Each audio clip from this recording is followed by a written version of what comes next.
Hello, Chris here from Cars and Cables. Yes, I renamed the channel. When I started this channel, I thought it would going to be about all kinds of cars, but I've decided to concentrate and focus on cars with a plug. So that's why Cars and Cables.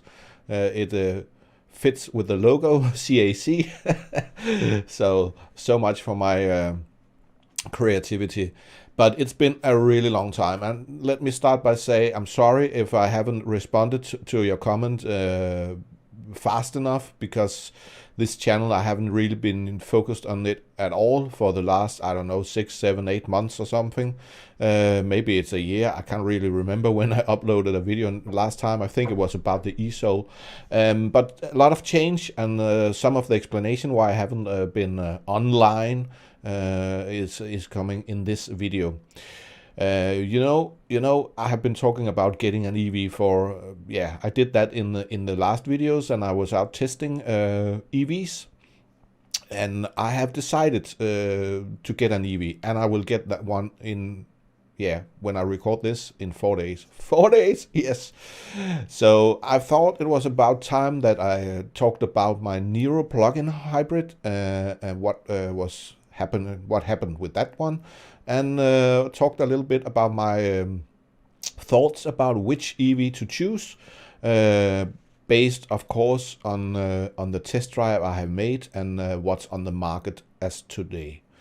But let's start with the plug-in hybrid Kia Niro. I really enjoyed the car. I think if you've seen my videos, you would have noticed that I think it was a great car, and I say it was because I sold it. Actually, I sold it this February. I haven't had it for that's 6, 7 months, something like that now. 7 months, I think. And that's one of the reasons why I haven't really made any videos, because I didn't have the car.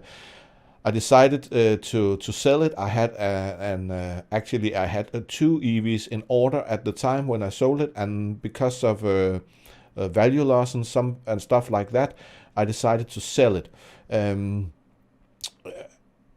When I bought the Kia Niro plug-in hybrid, there was actually not a lot of plug-in hybrids on the market. I think there was maybe some Toyota. I can't remember the name. The ugly ones. I'm sorry if I'm offending anyone.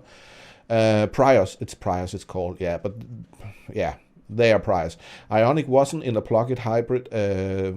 I couldn't get that when I bought the Niro, and there was nothing really else on the market. Today, there are every model from every car manufacturer almost you can get as a plug-in hybrid. It has become really successful.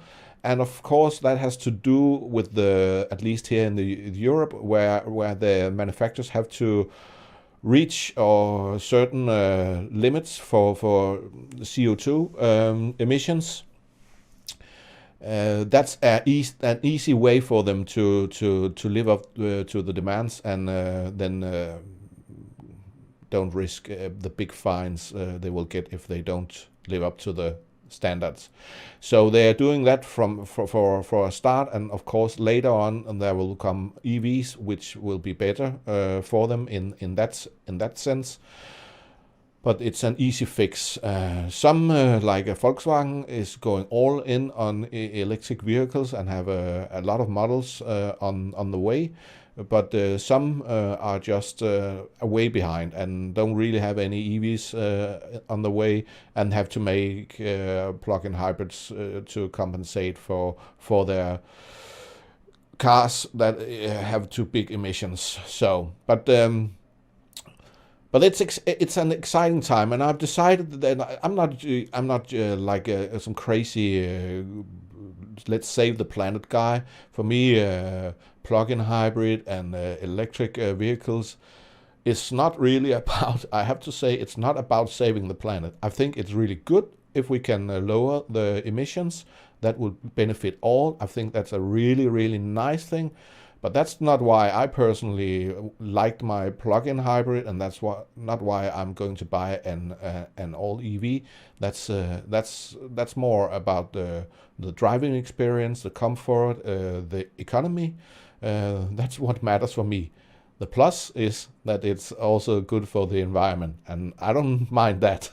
But just to maybe clear, this is not a channel for, crazy, let's kill all the fossil drivers and throw their cars in the sea or something like that. At the moment, there are still need and use for fossil cars, but I will not focus on them. I will focus mostly on EVs, but I'm not maybe I will look a bit on some plug-in hybrids too from time to time. I won't dismiss that from start, because I think plug-in hybrids are a good transition car for people who are maybe a little bit afraid of have range anxiety. Maybe they need towing capabilities that the EVs don't have at the moment. There can be many reasons for why people want a plug-in hybrid and not an all EV. But we will cover that later on today. It's about the Niro, and I will have to and I will make what was the consumption, the total consumption while I owned the car, and let's talk a little bit about economy. So I will change here. Yes, I made this in Notepad. Yeah, really great. But I drove 66,000 kilometers. Oh, and I forgot to make it in miles too, but you can divide it with 1.6 and then you have it in miles. I'm sorry. And I had an average 30 kilometers a liter, or 3.33 liters per 100 kilometer, or 84.7 miles per gallon UK, or 70.5 miles per gallon US. Yeah, that's one of the reasons. This is one of the reasons why I'm going to stop with fossil cars, because EVs are much more simple. We use one scale. Only difference is, of course, miles and kilometers. But I'm sorry, all the ones watching using miles, I will focus only on kilometers, because it's so. In my head, I'm not used to using miles or gallons and whatever you use in the other countries. We use the metric system here in Denmark and in Europe, and I will focus on that. And it's actually really easy, because if you want the stuff in the miles, then divide by 1.6, and then you get it. But that was my fuel consumption, plus, of course, electrical power. I really charged my plug-in hybrid all I could. Every day it was fully charged. And I used around 6,500 kilowatts in the 2 years, 3 months, maybe, 2 years, 3 months. Maybe it was 66,300 kilowatt. I really can't remember exactly, but I know that I used 2,800 kilowatt a year. I know that for a fact. And that actually made a pretty decent economy driving. You have, of course, I bought the car and I sold the car, and I had a value loss, and I have insurance, and I have service and stuff like that. But the prices, would be interesting if you were a Dane. But if you're not a Dane, then because of the system we have with taxes and stuff here in Denmark, it probably would be a lot higher compared to other countries. So I don't think it would make a lot of sense to make the calculations. I did it when I sold the car, but I can't remember the exact figure how much the car had cost me. But compared to the fact that it was only 2 years and 3 months old, and we had a tax reduction after I bought the car, which meant it lost even more value, it was actually rather cheap to own for these 2 years and 3 months. Depreciation of cars is really difficult, especially here in Denmark, because we have the politicians cannot make up their minds, so we never know what way are we going to go next year.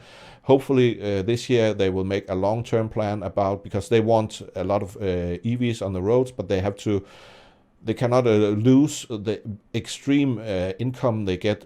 I think 8% of our state budgets come from the car owners. Yeah, from taxes when you buy the cars, and from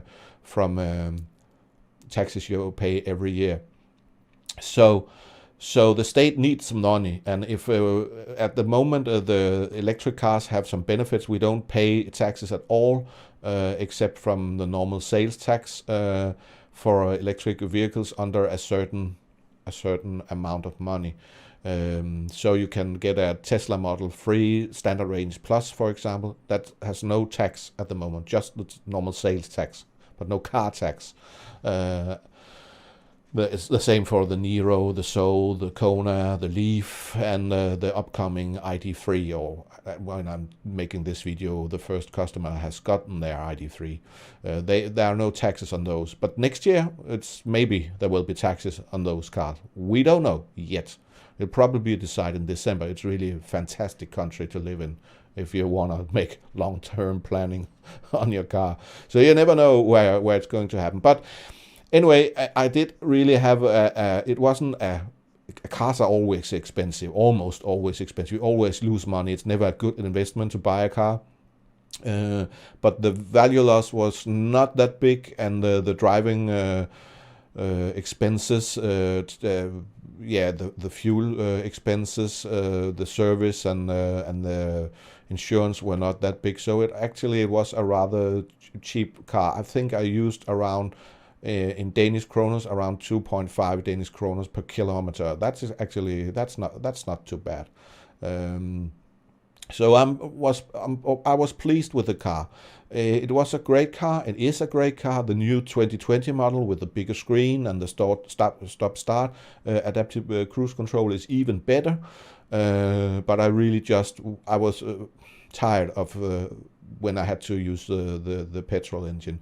I wanted to go all electric, and my situation is that there are EVs that I can use and benefit from, and they will fulfill my needs and my family needs without any problems. So I don't have an excuse for not buying an EV anymore, and that is going to be the next thing.